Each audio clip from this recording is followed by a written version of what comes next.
ورحمۃ اللہ وبرکاتہ۔ نحمدہ ونصلی علی رسولہ الکریم۔ تفسیرات احمدیہ کا یہ درس جامعہ انواریہ حیدرآباد باب العلم انواریہ ایجوکیشنل سوسائٹی کے زیر اہتمام آپ کی خدمت میں حاضر کیا جا رہا ہے۔ آج ہم مسئلہ نمبر 47 اسی مسئلے سے اپنے سبق کا آغاز کرتے ہیں۔ مسئلے کا عنوان ہے ہمارے آقا و مولا حضور نبی کریم صلی اللہ علیہ وسلم کی تمام انبیاء کرام پر فضیلت۔ آیت کریمہ کی تلاوت کر لیں۔ اعوذ باللہ من الشیطان الرجیم، بسم اللہ الرحمن الرحیم۔ وَإِذْ أَخَذَ اللَّهُ مِيثَاقَ النَّبِيِّينَ لَمَا آتَيْتُكُم مِّن كِتَابٍ وَحِكْمَةٍ ثُمَّ جَاءَكُمْ رَسُولٌ مُّصَدِّقٌ لِّمَا مَعَكُمْ لَتُؤْمِنُنَّ بِهِ وَلَتَنصُرُنَّهُ قَالَ أَأَقْرَرْتُمْ وَأَخَذْتُمْ عَلَىٰ ذَٰلِكُمْ إِصْرِي قَالُوا أَقْرَرْنَا قَالَ فَاشْهَدُوا وَأَنَا مَعَكُم مِّنَ الشَّاهِدِينَ فَمَن تَوَلَّىٰ بَعْدَ ذَٰلِكَ فَأُولَٰئِكَ هُمُ الْفَاسِقُونَ۔ صدق اللہ العظیم۔ یہ آیت کریمہ کی تلاوت ہوئی، اب اس کے مرادی معنی کو دیکھیے۔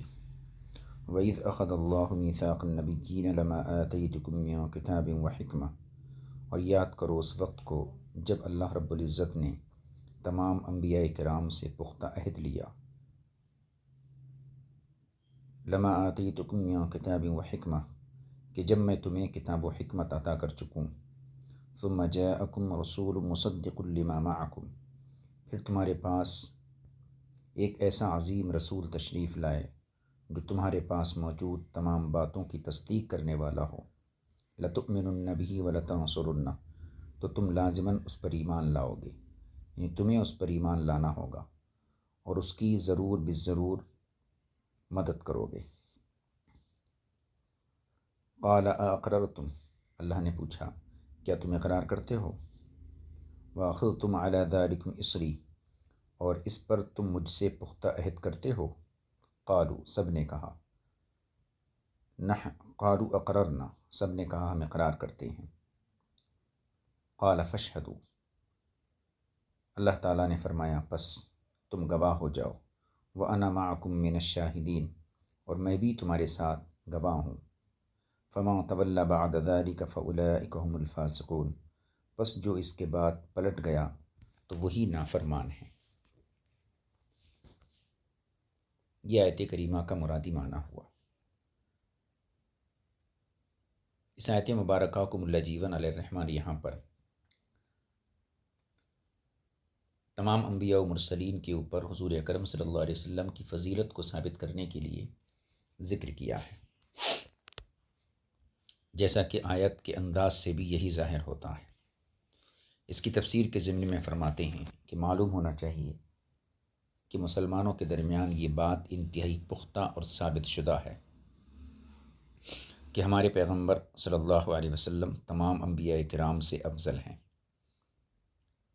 یہ بات تو طے شدہ ہے۔ ہاں، اس بارے میں گفتگو کی جاتی ہے کہ یہ حکم اور عقیدہ کہاں اور کن ذرائع سے ثابت ہوتا ہے۔ یعنی یہ بات تو طے ہے کہ حضور اکرم صلی اللہ علیہ وسلم تمام انبیاء و مرسلین پر فضیلت رکھتے ہیں۔ البتہ اس میں کلام کیا جا سکتا ہے کہ یہ حکم اور یہ عقیدہ کہاں اور کن ذرائع سے ثابت ہوتا ہے۔ اہل عقائد نے اس عقیدے کا تمسک بہت سی احادیث سے کیا ہے، یعنی یہ عقیدہ حضور کی افضلیت کا عقیدہ۔ جو علماء عقائد ہیں انہوں نے اس عقیدے کو بہت سی آیتوں حدیثوں سے ثابت کیا ہے، اور اللہ تعالیٰ کے اس قول سے بھی ثابت کیا ہے۔ کون سا قول؟ کنتم خیر امۃ اخرجت للناس۔ اس آیت کریمہ سے بھی رسول پاک صلی اللہ علیہ وسلم کی فضیلت پر استدلال کیا گیا ہے۔ کنتم خیر امۃ سے، اس آیت کریمہ سے طریقہ استدلال اور تمسک یہ ہے، یعنی اس سے دلیل پکڑنے اور اس سے تمسک کرنے کا طریقہ یہ ہے کہ امت کی خیریت اور بہتری اس بات کو مستلزم ہے کہ وہ شخصیت خیریت اور بہتری سے متصف ہو جس کے دین پر یہ امت ہے۔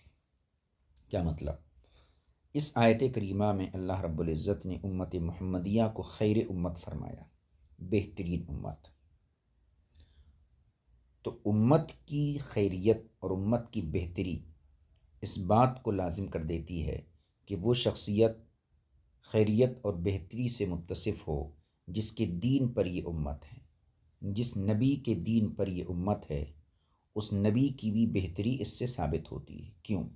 کیونکہ جب یہ امت تمام سابقہ یعنی گزشتہ امتوں سے بہتر قرار پائی تو پھر اس امت کا پیغمبر بھی تمام انبیاء کرام سے بہتر اور افضل ہوگا۔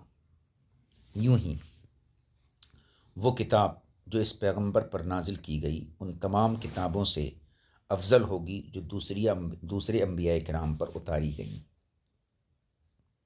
اس گفتگو سے یہ معلوم ہوتا ہے کہ قرآن کریم میں کوئی ایسی آیت نہیں ہے جو حضور اکرم صلی اللہ علیہ وسلم کی تفضیل پر صراحت کے ساتھ دلالت کرتی ہو، یعنی کنتم خیر امتن سے حضور کی افضلیت ثابت کی جاتی ہے۔ تو اس گفتگو سے یہ معلوم ہوتا ہے گویا کہ حضور صلی اللہ علیہ وسلم کی فضیلت پر صراحتاً قرآن کی کوئی آیت نہیں ہے۔ آیت مذکورہ یعنی کنتم خیر امتن دلالت کرتی ہے ضرور، لیکن صراحتاً نہیں بلکہ التزاماً، یعنی کنتم خیر امتن سے حضور کی افضلیت ثابت تو ہوتی ہے لیکن صراحتاً نہیں ہوتی ہے، دلالتاً ہوتی ہے بلکہ التزاماً ہوتی ہے۔ اب یہاں سے جو ہے ملا جیون علیہ الرحمہ جو ہے اپنا کلام پیش کرتے ہیں۔ میں کہتا ہوں کہ آیت مذکورہ یعنی وَإِذْ أَخَذَ اللَّهُ مِيثَاقَ النَّبِيِّينَ سے حضور صلی اللہ علیہ وسلم کی تمام انبیاء کرام پر تفضیل بالتصریح ثابت ہو رہی ہے، یعنی اسی آیت کریمہ سے تمام انبیاء پر حضور کی فضیلت صراحتاً ثابت ہو رہی ہے، کیونکہ اس آیت مبارکہ کا مضمون یوں ہے، اللہ تعالیٰ نے تمام انبیاء کرام سے پختہ عہد لیا کہ میں تمہیں کتاب و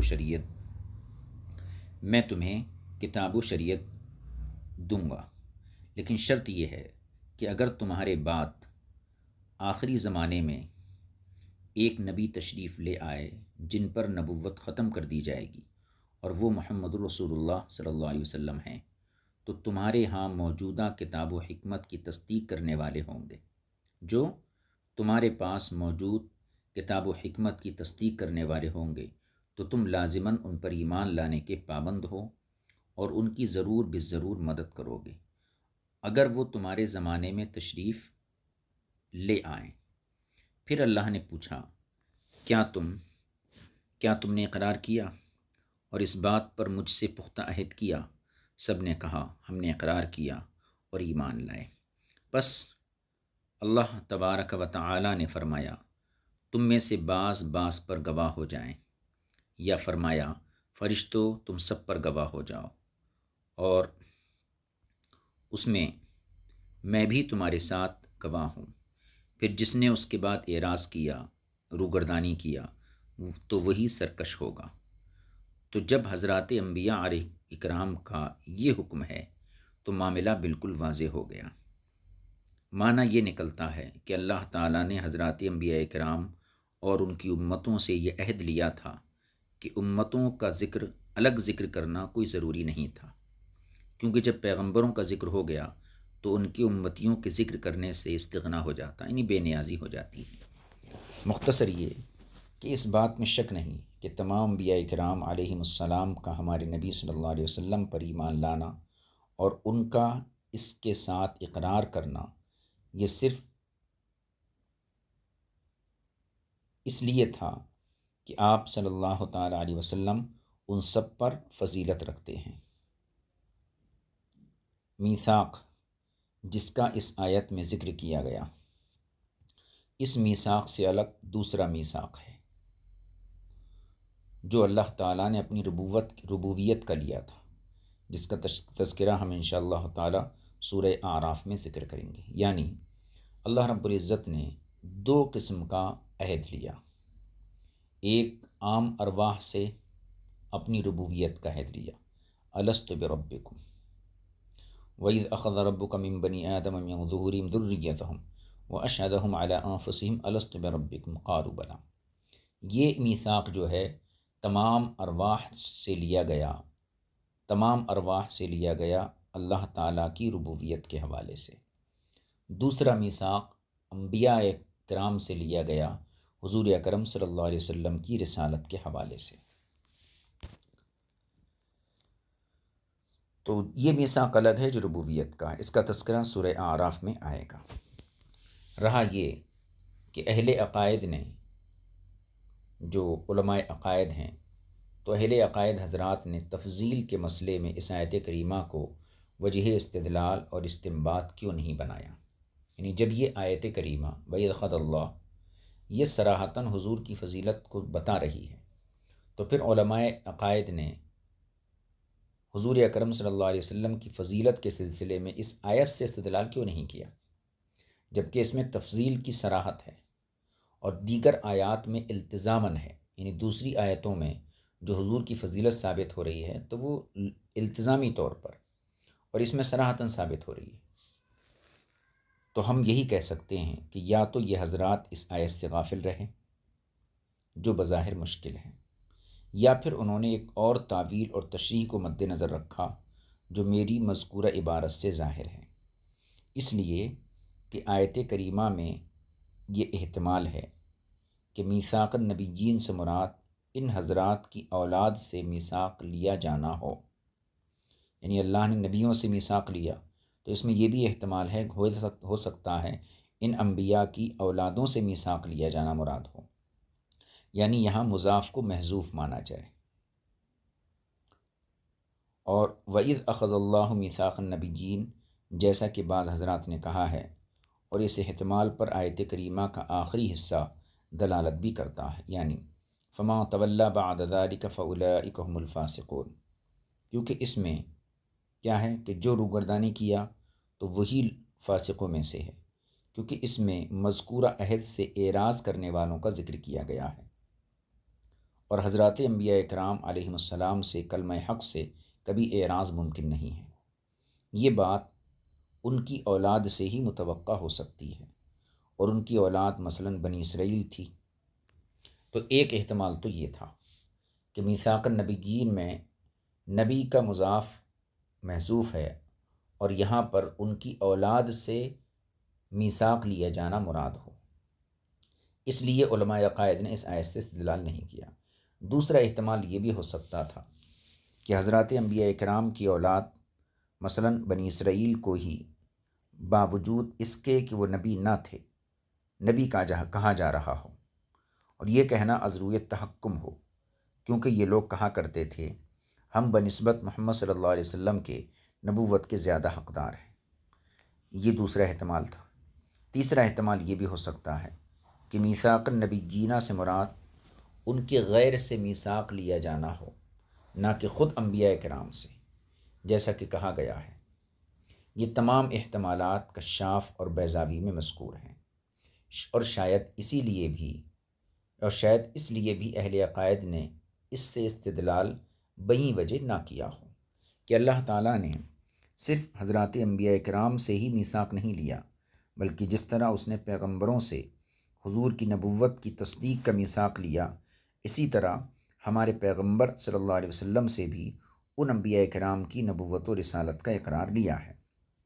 اس صورت میں اس میثاق کی غرض یہ ہوگی کہ کفار کو بتا دیا جائے کہ حضرات انبیاء کرام کے مابین کسی قسم کی کوئی عداوت نہیں، اور نہ ہی ان کے درمیان کسی قسم کا کوئی تنازع ہے، کوئی جھگڑا ہے، بلکہ اللہ تعالیٰ نے تمام پیغمبروں سے یہ میثاق لیا کہ تم اس بات کی تصدیق کرتے ہو کہ ہمارے پیغمبر جو تمہارے بعد تشریف لا رہے ہیں یہ حق ہے، اور ان کا دین صادق ہے جو قیامت تک باقی رہے گا۔ اور ہمارے پیغمبر صلی اللہ علیہ وسلم سے میثاق لیا گیا کہ تمام انبیاء کرام جو پہلے تشریف لا چکے وہ احکام شریعت کی تبلیغ میں صادق تھے، انہیں اسی کا حکم دیا گیا تھا، اور وہ ہوائے نفسانی سے کوئی کام نہ کرتے تھے، اگرچہ ان کا دین میرے دین سے منسوخ ہو گیا ہے۔ اس مضمون پر اللہ تعالیٰ کا قول ثم جاءکم رسول مصدق لما معکم اور سورہ احزاب کا قول وَأَخَذْنَا مِنْهُمْ مِيثَاقًا غَلِيظًا دلالت کرتا ہے، لیکن یہ مضمون اس تقدیر پر ہوگا کہ جب اس سے مراد ایسا میثاق ہو جو ان میں سے ہر ایک کی دوسرے کی تصدیق کرنے پر لیا گیا ہو، اور اگر اس سے مراد ایسا میثاق ہو جو کفار پر اللہ تعالیٰ کے حکم یعنی عذاب کے اجرا کے بارے میں تھا، جیسا کہ ایک قول میں کہا گیا ہے کہ اس آیت یعنی سورہ احزاب والی آیت میں ان انبیاء کرام کا ذکر ہے جو اولو العزم ہیں، اور اللہ تعالیٰ نے ان سے وعدہ لیا تھا کہ تم احکام شریعہ کی تبلیغ کرو گے اور لوگوں کو رشد و ہدایت کا راستہ دکھاؤ گے، تو پھر یہ عہد دوسرا ہوگا۔ اس لیے کہا گیا ہے کہ اللہ تعالیٰ کے عہد مکمل طور پر تین تھے۔ ایک وہ عہد جو اس نے حضرت آدم علیہ السلام کی تمام ذریت سے لیا کہ سب اس کی ربوبیت کا اقرار کریں۔ دوسرا عہد اس نے حضرات انبیاء کرام سے لیا کہ وہ دین کی اقامت کریں اور اس میں تفرقہ نہیں ڈالیں گے۔ اور تیسرا عہد علماء کرام سے لیا گیا کہ وہ حق کو کھل کر بیان کریں گے اور اس کو چھپائیں گے نہیں۔ مفسرین کرام نے ان معاہدات یعنی ان عہدوں کو آیت ینقضون عہد اللہ من بعد میثاقہ کی تفسیر کے تحت لکھا ہے۔ اس قدر ذکر کرنے سے ہمارا مقصود مکمل ہو گیا۔ فرماتے ہیں پھر ہم ضروری سمجھتے ہیں کہ آیت کریمہ کے اعراب کے متعلق کچھ گفتگو کریں، تو عرض ہے کہ لفظ لما میں حرف لام توطیہ کے لیے ہے۔ لما جاءکم، لما آتیتکم من کتاب و حکمہ، لما میں حرف لام توطیہ کے لیے ہے، اس لیے کہ میثاق لیا جانا ایک اعتبار سے قسم لیے جانے کے معنی میں ہوتا ہے، اور لتؤمنن بہ، اس میں جو لام ہے یہ جواب قسم ہے۔ اور کلمہ ماں کے بارے میں یہ کہنا جائز ہے کہ یہ شرط کے معنی کو متضمن ہے۔ اس صورت میں لتؤمنن جواب قسم کے قائم مقام ہوگا، اور ساتھ ہی شرط کے قائم مقام بھی ہوگا۔ اور یہ بھی جائز ہے کہ لفظ ما موصولہ بمعنی الذی ہو، یعنی الذی آتیتکموہ لتؤمنن بہ، جو چیز میں نے تمہیں دی تم ضرور اس پر ایمان لاؤ۔ امام حمزہ رضی اللہ رحمۃ اللہ علیہ نے لما آتیتکم یعنی لام مقصورہ کے ساتھ پڑھا ہے، لما آتیتکم۔ اس صورت میں وہ جارہ ہوگا اور ما بمعنی الذی ہوگا، یعنی تم سے میثاق اس چیز کی خاطر لیا گیا جو میں نے تمہیں عطا کی، اور تمہارے پاس تصدیق کرنے والے رسول تشریف لائے۔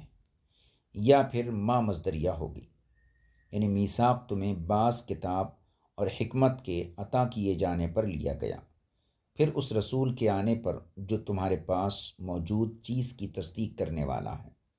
اور ایک قرأت میں ہے لما میم مشددہ کے ساتھ بھی مروی ہے، اس وقت معنی جب ہوگا جو ظرفیت کے لیے آتا ہے، یا لما ظرف نہ ہوگا بلکہ اصل میں یہ لمم ما تھا، یعنی اس شخصیت کی خاطر جو ہم نے تمہیں عطا کی۔ اس میں سے ایک میم حذف کر دی گئی تو لما ہو گیا۔ اور امام نافع رحمۃ اللہ علیہ نے لما آتیناکم الف اور نون کے ساتھ پڑھا ہے اس کو۔ یہ مسئلہ یہاں مکمل ہو جاتا ہے۔ ملا جیون علیہ الرحمٰن نے اس آیت کریمہ کی جو تفسیر ذکر کی وہ بات یہاں مکمل ہو جاتی ہے۔ اب یہاں پر ہم افادے کے طور پر، جیسا کہ ہم نے گزشتہ سبق میں یہ عرض کیا تھا کہ اللہ تعالیٰ نے انسانوں کو تمام مخلوق پر فضیلت عطا فرمائی، پھر انسانوں کے درجات بھی برابر نہیں ہیں۔ انسانوں میں کچھ حضرات کو اللہ نے نبوت اور رسالت کے لیے منتخب فرمایا۔ تو یہاں دو چیزیں ہیں، ایک تو یہ کہ انسان تمام مخلوق سے افضل ہوئی تو کس طرح افضل ہوئی، دوسری چیز یہ ہے پھر انسانوں میں انبیاء علیہم السلام کو جو نبوت اور رسالت کے لیے منتخب فرمایا تو ان کی کیا خصوصیت تھی۔ ہم نے اس سلسلے میں عرض کیا تھا کہ ہم حضور اکرم صلی اللہ علیہ وسلم کی فضیلت کے ضمن میں ان دو چیزوں کو ذکر کریں گے، لہٰذا اب وقت آ گیا ہے کہ ہم ان چیزوں کی کچھ وضاحت امام رازی کی تفسیر کبیر کے حوالے سے اور دیگر مفسرین کے جو تفاسیر ہیں ان کے حوالے سے آپ کی خدمت میں عرض کریں۔ چنانچہ ان اللہ اصطفى آدم و نوحا و آل ابراہیم و آل عمران علی العالمین، گزشتہ سبق میں یہ آیت گزری ہے۔ اس آیت کے تحت امام حلیمی کے حوالے سے امام رازی نقل فرماتے ہیں کہ ان حضرات کو نبوت و رسالت کے لیے کیوں منتخب فرمایا۔ اس کے تحت ایک بحث کرتے ہیں، فرماتے ہیں کہ مخلوق کی دو قسمیں ہیں، مکلف، غیر مکلف۔ اب جو مکلف ہے وہ غیر مکلف سے افضل ہے۔ پھر مکلف کی چار قسمیں ہیں، جنات، شیاطین، ملائکہ اور انسان۔ تو پہلی تقسیم کیا؟ مکلف، غیر مکلف۔ پھر مکلف کی چار قسمیں جن پر احکام شریعت متوجہ ہوتے ہیں، جنات، شیاطین، ملائکہ اور انسان۔ اب ظاہر سی بات ہے جو مکلف مخلوق ہے وہ غیر مکلف سے اعلیٰ ہے۔ اب مکلف کی چاروں قسموں پہ نظر ڈالیے۔ مکلف مخلوق میں جو شیاطین ہیں وہ سب کے سب کافر ہیں، کوئی مسلمان نہیں۔ جنات میں دیکھیں تو کافر بھی ہیں، مسلمان بھی ہیں، عادل بھی ہیں، فاسق بھی ہیں۔ رہے ملائکہ تو سب کے سب معصوم ہیں۔ اور انسان پہ اگر نظر کریں تو ان میں بھی جنات کی طرح مسلم، کافر، عادل، فاسق ہر قسم کے لوگ ہیں۔ اب منصب نبوت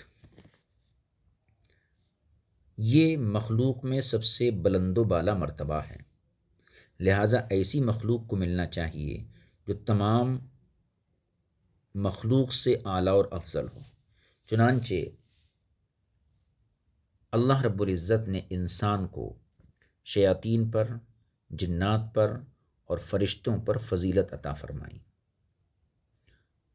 اور بدن کے لحاظ سے جمادات، نباتات اور حیوانات کے تمام کمالات اس میں جمع کر دیے، اور روح کے لحاظ سے جو لطافتیں جنات اور شیاطین میں ہیں وہ بھی اس میں جمع کر دیں، اور ملائکہ کے اندر نورانیت کی وجہ سے جو لطافتیں اور طاقتیں ہیں وہ بھی اس روح کی وجہ سے حضرت انسان کے اندر آ گئیں۔ تو گویا انسان نسخہ جامعہ بن گیا پوری کائنات کا، یعنی پوری کائنات میں جو صلاحیتیں متفرق طور پر جدا جدا کسی بھی مخلوق کے اندر موجود ہیں، اللہ رب العزت نے وہ تمام کمالات انسان کے اندر یکجا کر دیے۔ روحانیت کے لحاظ سے جو طاقتیں جنات، شیاطین اور ملائکہ کی قوتیں ہیں تو یہ انسان ان قوتوں کا مالک بن گیا، اور بدن کے لحاظ سے جو کمالات حیوانات کے اندر ہوتے ہیں یہ ان کا بھی مالک بن گیا۔ لہٰذا کائنات میں کوئی ایسا کمال نہیں جو کسی اور مخلوق کے اندر موجود ہو اور انسان اس کو اپنے اندر جمع کرنے کی صلاحیت نہ رکھتا ہو۔ تو گویا انسان کائنات کا نسخہ جامعہ بن گیا، کائنات کا نسخہ جامعہ بن گیا۔ اب اس گفتگو کا خلاصہ پہلے دیکھ لیجئے۔ انسان کو نبوت و رسالت کے لیے کیوں منتخب فرمایا؟ کیونکہ انسان تمام مخلوق سے افضل ہے۔ کس طریقے سے؟ مخلوق کی چار بنیادی طور پر دو قسمیں، مکلف، غیر مکلف۔ مکلف غیر مکلف سے افضل ہے، لہذا غیر مکلف کو چھوڑ دیجیے۔ اب مکلف کی چار قسمیں ہیں، جنات، شیاطین، انسان اور ملائکہ۔ ان چاروں کے کمالات اللہ رب العزت نے انسان کے اندر جمع کر دیے۔ یہ تو بدن کے لحاظ سے ان کے اندر جمع کر دیے، اور جو غیر مکلف مخلوق ہے، حیوانات ہیں، نباتات ہیں، جمادات ہیں، ان کی قوتیں اور ان کی طاقتیں بھی انسان کے اندر جمع کر دی گئیں۔ تو گویا انسان تمام مخلوقات کی قوتوں کا اور ان کے کمالات کا جامع بن گیا، اور یہ انسان ایک نسخہ کاملہ بن گیا۔ پھر یہ بات بھی قابل توجہ ہے کہ انسان جو ہے روح اور جسم سے مرکب ہے، تو اب ارواح کی طاقتیں مختلف ہیں۔ جیسے جسم کی طاقتیں مختلف ہوتی ہیں ایسی روحوں کی طاقتیں مختلف ہیں۔ جس طرح چار بڑے فرشتے ہیں، کوئی دوسرا فرشتہ ان کے برابر نہیں، اسی طرح جنات میں بھی تفاوت ہے۔ جو طاقت ابلیس کے پاس ہے وہ دوسرے شیاطین میں نہیں ہے۔ تو ارواح کی طاقتیں، اسی طرح ارواح انسانیہ بھی مختلف طاقتیں ہیں، انسانوں کی روح میں بھی مختلف طاقتیں ہیں، اور جسمانی اعتبار سے بھی صلاحیتیں مختلف ہوتی ہیں، رنگ میں تفاوت ہوتا ہے، قد و قامت میں فرق ہوتا ہے، قوت اور ضعف میں فرق ہوتا ہے، یوں ہی روحانی صلاحیتوں کے اعتبار سے بھی تفاوت ہوتا ہے۔ عام انسان کی نسبت مومن اعلیٰ، مومنین کی نسبت اولیاء اعلیٰ، اولیاء کی نسبت انبیاء اعلیٰ، پھر انبیاء میں تفاوت ہے، اس میں کچھ رسول ہیں کچھ نبی ہیں، پھر رسولوں میں تفاوت ہے، کچھ اولو العزم ہیں، اور پھر اولو العزم رسولوں میں سب سے بلندی پر ہمارے نبی صلی اللہ علیہ وسلم کی ذات آتی ہے۔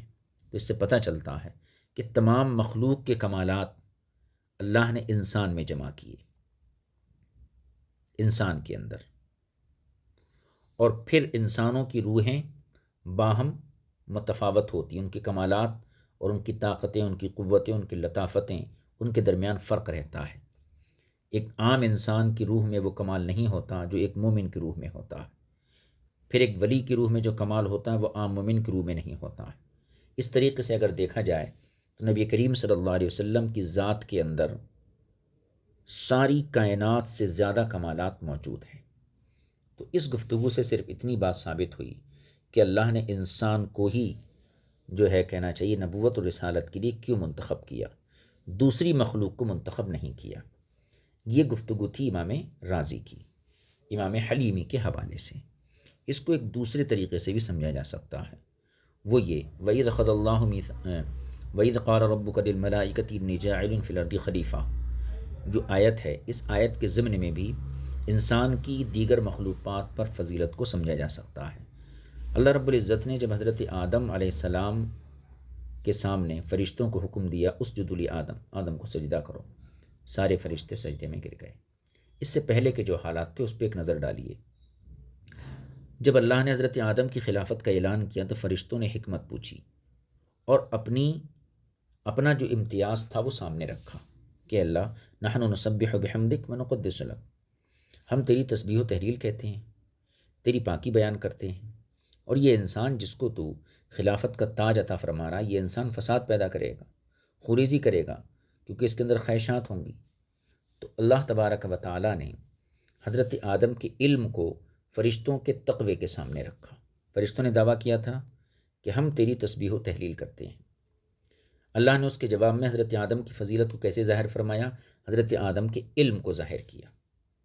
تو عقل کا تقاضا تو یہ تھا کہ فرشتوں نے جس چیز کا دعویٰ کیا تھا اسی چیز کو مقابلے میں پیش کیا جاتا۔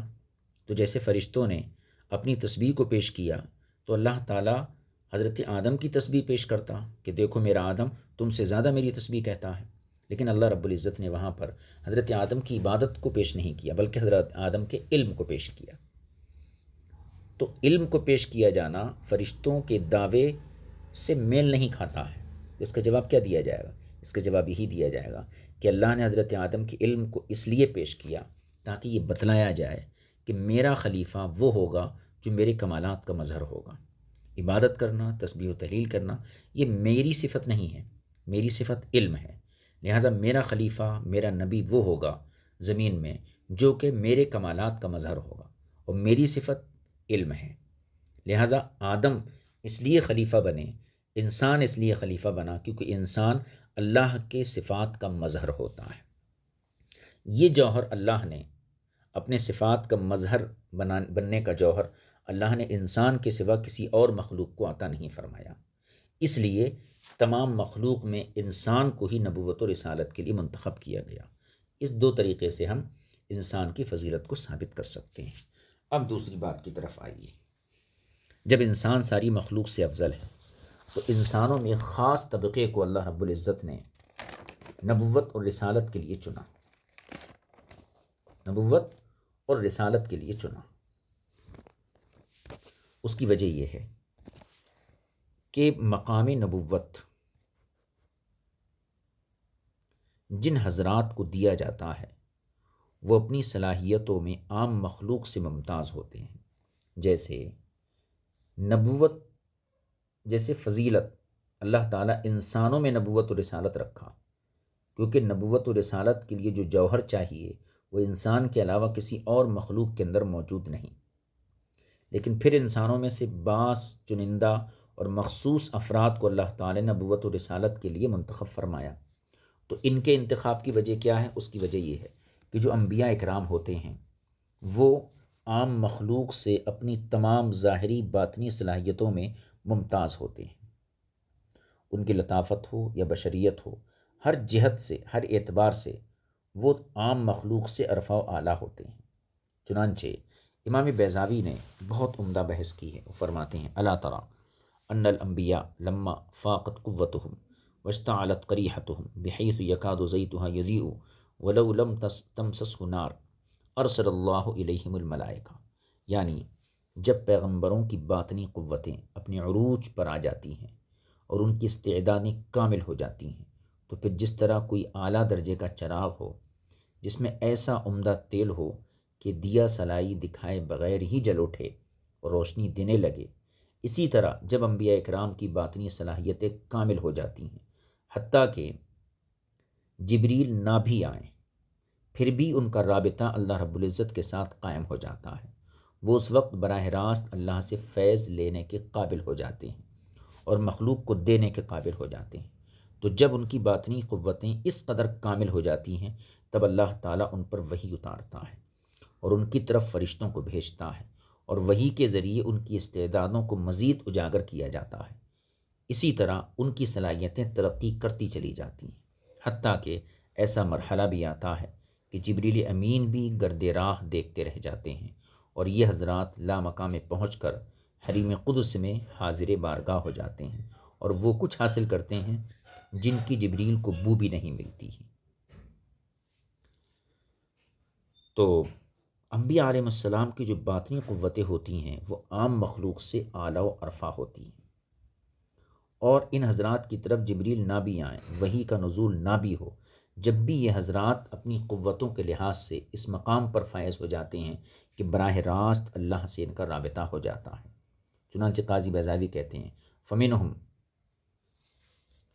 کچھ وہ ہوتے ہیں ان میں سے، یعنی جو ترقی کرتے کرتے کچھ وہ ہیں، منہم من کلم اللہ بلا واسطہ کما کلم موسیٰ لیلۃ المیقات وکلم محمد صلی اللہ علیہ وسلم لیلۃ المعراج، یعنی انبیاء اکرام میں جو زیادہ بلند مقام پر فائز ہوتے ہیں اور ان کا تجرد اور ان کی لطافت مزید بلند ہو جاتی ہے، تو انہیں فرشتوں کی بھی ضرورت نہیں رہتی، بلکہ وہ حضرات براہ راست اللہ سے رابطہ قائم کر لیتے ہیں، جس طرح کہ جناب موسیٰ علیہ السلام سر طور کھڑے ہو کر اللہ سے ہم کلام ہوئے تھے، اور ہمارے آقا و مولا سرور کائنات صلی اللہ علیہ وسلم حریم قدس میں براہ راست ہم کلام بھی ہوئے اور بے حجاب دیدار بھی کر رہے تھے۔ پتہ چلا کہ ان مقدس ہستیوں کو منصب نبوت پر فائز کیا جاتا ہے جن کی ظاہری باطنی قوتیں عام مخلوق سے ارفع و اعلیٰ ہوتی ہیں۔ یہ نہیں کہ بھیڑیوں کے چرواہے کو نبی بنا دیا جائے، جیسا کہ عام لوگوں کا خیال ہے کہ بھیڑیوں کے چرواہوں کو بھی نبی بنا دیا جائے، یہ اللہ کی شان ہے۔ بات اللہ کی طاقت کی نہیں ہے، بلکہ بات اللہ کی سنت کی ہے کہ اللہ کی سنت کیا ہے۔ اللہ ایسے لوگوں کو نبی بناتا ہے جن کی تمام ظاہری باطنی صلاحیتیں عام مخلوق سے ارفع و اعلیٰ ہوتی ہیں۔ یہ کہنا کہ وہ چاہے تو بکریوں کے چرواہے کو نبی بنا دے، یہ اللہ کی سنت کے خلاف ہے۔ یہ الگ بات ہے کہ جن کو نبی بنانا ہوتا ہے یا جن کے اندر نبی بننے کی صلاحیت اور جوہر ہوتا ہے، انہیں کچھ دن کے لیے بکریوں کے پیچھے لگایا جاتا ہے ایک خاص حکمت کے تحت۔ یہ مطلب نہیں ہے کہ بکریوں کے چرواہوں کو نبی بنایا جاتا ہے، اور بکریوں کے پیچھے، بھیڑوں کے پیچھے لگائے جانے میں خاص حکمت یہ ہے کہ ان کی تربیت کا ایک نظام ہوتا ہے تاکہ انبیاء علیہ السلام کو خلق خدا کے ساتھ رحم و کرم کا معاملہ کرنے کی تربیت دے دی جائے۔ اس لحاظ سے ان حضرات کو جو ہے بھیڑ اور بکریوں کے پیچھے کچھ دنوں کے لیے لگایا جاتا ہے۔ لیکن یہ کہنا کہ نہیں بھیڑ بکریوں کے چرواہوں کو اللہ نبی بناتا ہے، یہ بات جو ہے منصب نبوت کے بالکل بھی مناسب نہیں ہے۔ تو خلاصہ کلام یہ ہے کہ تمام مخلوق میں، ساری خلقت میں اللہ نے انسان کو چنا کیونکہ انسان کے اندر تمام کائنات کے کمالات موجود ہیں۔ پھر انسانوں میں سے انبیاء کو چنا، کیونکہ انبیاء کی ظاہری باطنی صلاحیتیں عام مخلوق سے ممتاز ہوتی ہیں، اور ان انبیاء میں، ان رسولوں میں رسول پاک صلی اللہ علیہ وسلم کو چنا۔ اس سے یہ بھی پتہ چلتا ہے کہ کوئی کمال کسی مخلوق میں نہیں جو رسول پاک صلی اللہ علیہ وسلم کی ذات میں موجود نہ ہو، کوئی کمال کسی نبی اور پیغمبر میں نہیں جو حضور اکرم صلی اللہ علیہ وسلم کی ذات میں موجود نہ ہو۔ اس لیے فرمایا گیا وَكُلُّ آئِن آتَ الرُّسُلُ الْكِرَامُ بِهَا فَإِنَّمَا اتصلت بِهِم من نوره بِهِم، یعنی جو بھی کمال، جو بھی معجزہ اور جو بھی کمال کسی نبی کے ہاتھ پر ظاہر ہوا، در حقیقت وہ حضور اکرم صلی اللہ علیہ وسلم کے نور نبوت کا ہی فیضان تھا۔ وَكُلُّهُم مِّن رَّسُولٍ فَإِنَّهُ شَمْسُ فَضْلٍ هُمْ كَوَاكِبُهَا يَظْهَرْنَ أَنْوَارَهَا لِلنَّاسِ فِي الظُّلَمِ۔ امام بوصیری فرماتے ہیں کہ رسول پاک صلی اللہ علیہ وسلم کی ذات آفتاب کمال ہے، اور تمام انبیاء و مرسلین ستارے ہیں۔ فَإِنَّهُ شَمْسُ فَضْلٍ هُمْ كَوَاكِبُهَا، ستاروں کی اپنی روشنی نہیں ہوتی بلکہ سورج کا عکس ہے جو ستاروں کے چہروں پر نمودار ہوتا ہے۔ اسی طریقے سے تمام انبیاء نے اپنے اپنے دور میں جو کمالات ظاہر کیے وہ حضور کے نور نبوت کی کرنیں تھیں جو ان کے ذریعے سے ظاہر ہو رہی تھیں۔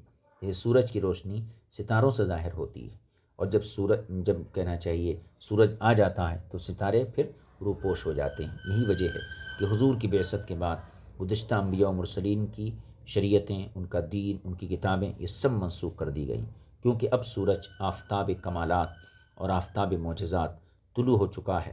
اس لیے رسول پاک صلی اللہ علیہ وسلم کے آنے کے بعد نبوت کا دروازہ بھی بند ہو گیا، آسمانی کتابوں کا سلسلہ بھی منقطع ہو گیا، اور وحی کا سلسلہ بھی منقطع ہو گیا۔ اب حضور کے بعد قیامت تک نہ کوئی نبی آئے گا، نہ کسی پر وحی اترے گی، نہ کوئی کتاب آئے گی، نہ کوئی شریعت آئے گی۔ تو پتہ چلتا ہے سارے کمالات جو مخلوق کے اندر ممکن تھے وہ رسول پاک صلی اللہ علیہ وسلم کی ذات میں جمع کر دیے گئے۔ یہ چند باتیں تھیں امام رازی، امام حلیمی اور امام بیضاوی کے حوالے سے جو افادے کے طور پر آپ کی خدمت پیش کی گئیں۔ آج ہم یہیں تک اپنی گفتگو کو موقوف کر دیتے ہیں۔ آئندہ جو مسئلہ ہے، مسئلہ نمبر 48، بیت اللہ شریف میں امن اور حج کی فرضیت کا بیان، اس کو انشاءاللہ آئندہ درس میں جو ہے شریک کریں گے۔ صلی اللہ علیہ نبی الکریم وآلہ وصحبہ اجمعین والحمد للہ رب العالمین۔ السلام علیکم ورحمۃ اللہ وبرکاتہ۔